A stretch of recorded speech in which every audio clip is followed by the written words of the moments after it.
Hi, this is Brian with Rocky Mountain Snow Guards, and today we're going to be going over the Yeti 6. So this is a 040 Kynar coated aluminum. It's also available in 16-ounce copper. The Yeti 6 is exclusively a retrofit installation, meaning it's put on after the roof has already been installed.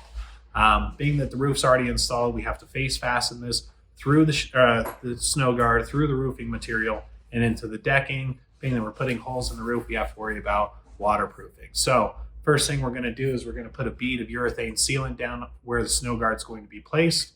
We would then place the snow guard on top of it and fasten it with 3 of our Woodbinder screws. The Woodbinder fasteners are fantastic at keeping water out of the holes, and the urethane barrier underneath is going to provide the extra waterproofing needed.